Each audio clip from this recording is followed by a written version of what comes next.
Praise the Lord. நம்முடைய கர்த்தர் நல்லவர். அவர் நல்லவர் என்கிறதை ஒவ்வொரு நாளும் ஆண்டவருடைய பிள்ளைகளாகிய நாம் ருசித்து கொண்டிருக்கிறோம். கர்த்தர் நல்லவர் என்பதை ருசிக்க ருசிக்க ருசிக்க அவர் நமக்கு போதுமானவர் என்கிறதான ஒரு மேன்மையான விசுவாசம், நம்பிக்கை நமக்கு உண்டாகிறது. இந்த இயேசு என் வாழ்க்கையில் எனக்கு போதுமானவர். இந்த இயேசு என்னை முடிவு வரை நடத்துவார். இந்த இயேசு என்னை கைவிட மாட்டார்.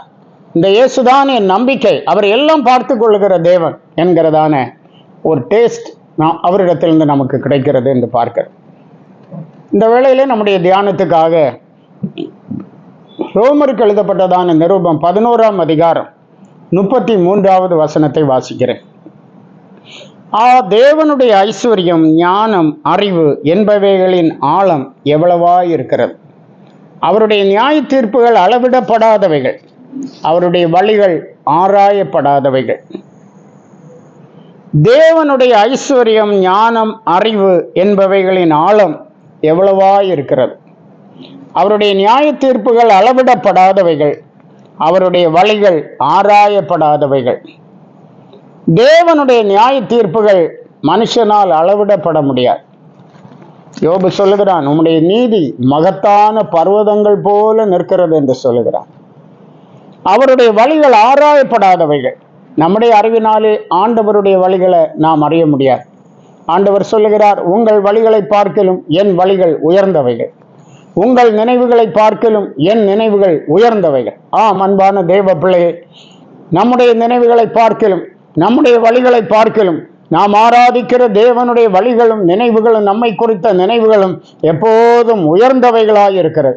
அதாவது இன்னும் சொல்ல போனால், நாம் நம்மை குறித்து நினைப்பதை விட மிகவும் மேன்மையாய் கர்த்தர் நம்மை குறித்து நினைக்கிறார். தேவன் நம்மை உயர்த்துவார். சிங்காசனத்தில் பாருங்க, தாவீதை உயர்த்துகிறார். ஆடு மேய்த்து கொண்டிருந்தார். அவனே சொல்லுகிறான், கரவலாடுகளின் பின்னாக தெரிந்த என்னை கர்த்தர் இஸ்ரவேலின் சிங்காசனத்திலே உட்கார செய்தார்.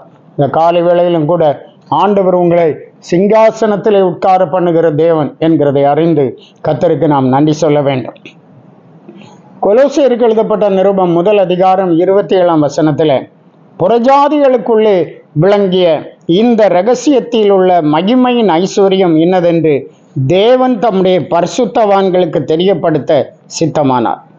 கிறிஸ்துவானவர் மகிமையின் நம்பிக்கையாய் உங்களுக்குள் இருப்பதே அந்த இரகசியம்.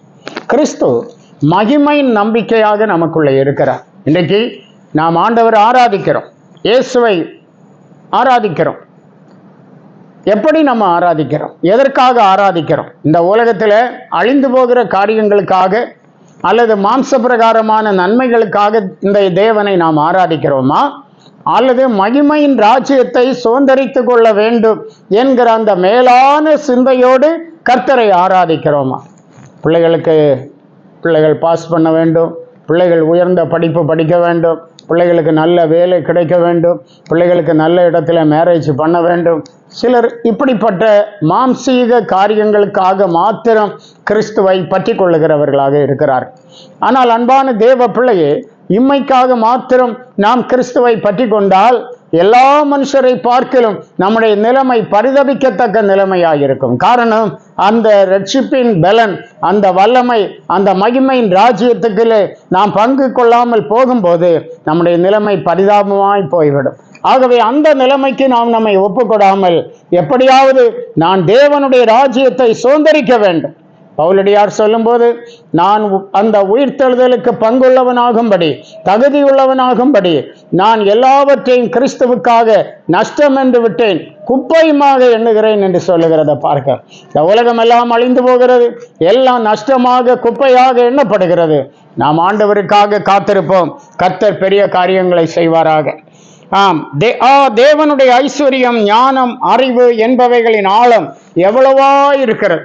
தேவனுடைய ஐஸ்வர்யம் எவ்வளவா இருக்கிறது, அவருடைய ஞானம் எவ்வளவா இருக்கிறது, அவருடைய அறிவு எவ்வளவா இருக்கிறது. அது நம்மால் ஆராய்ந்து முடியாததாக காணப்படுகிறது என்று பார்க்கிறோம். எபேசியருக்கு எழுதப்பட்ட நிருபம் 1 அதிகாரம் 18வது வசனத்திலே, தாம் நம்மை அழைத்ததினாலே நமக்கு உண்டாயிருக்கிற நம்பிக்கை இன்னதென்றும் பரிசுத்தவான்களிடத்தில் தமக்கு உண்டாயிருக்கிற சுதந்திரத்தினுடைய மகிமையின் ஐஸ்வர்யம் இன்னதென்றும் அறியும்படிக்கு பிரகாசிக்கிற மனக்கண்களை உங்களுக்கு கொடுக்க வேண்டும் என்று ஜெபிக்கிறேன் என்கிறார். அன்பான தேவ பிள்ளை, உனக்கு பிரகாசிக்கிற மனக்கண் வேண்டும். தேவன் என்னென்ன ஆசீர்வாதங்கள் உனக்காக வைத்திருக்கிறார், என்னென்ன நன்மைகள் உனக்காக வைத்திருக்கிறார். பரலோக ராஜ்யத்திலே தேவன் நமக்காக ஆயத்தம் பண்ணினவைகளை கண் காணவும் இல்லை, காது கேட்கவும் இல்லை, அவைகள் மனுஷனுடைய இருதயத்திலே தோன்றவும் இல்லை. ஆனால் நமக்கோ பரிசுத்தாவியானவர் அவைகளை வெளிப்படுத்தி இருக்கிறார். இந்த காலை வேளையிலே தேவனுடைய ஐஸ்வர்யம், ஞானம், அறிவு என்பவைகள் எவ்வளவா இருக்கிறது என்று சொல்லி நம்முடைய கர்த்தரை கனம் பண்ணுவோம். கர்த்தர் உங்களோடு இருப்பாராக. ஜெபிப்போம். வானத்துக்கும் பூமிக்கு ஆண்டவராய் இருக்கிற பரிசுத்த பிதாவே, உம்மை நாங்கள் துதிக்கிறோம். ஆசீர்வாதமான இந்த நல்ல காலை வேளைக்காக கர்த்தருக்கு நன்றி சொல்லுகிறோம். நீர் நேற்றும் இன்றும் என்றும் மாறாதவர், எங்கள் நம்பிக்கையாயிருக்கிறவர். நீர் எவ்வளவோ பெரியவர். உம்முடைய ஞானம், அறிவு, உம்முடைய ஐஸ்வர்யம் எவ்வளவோ பெரியது ஆண்டவரே.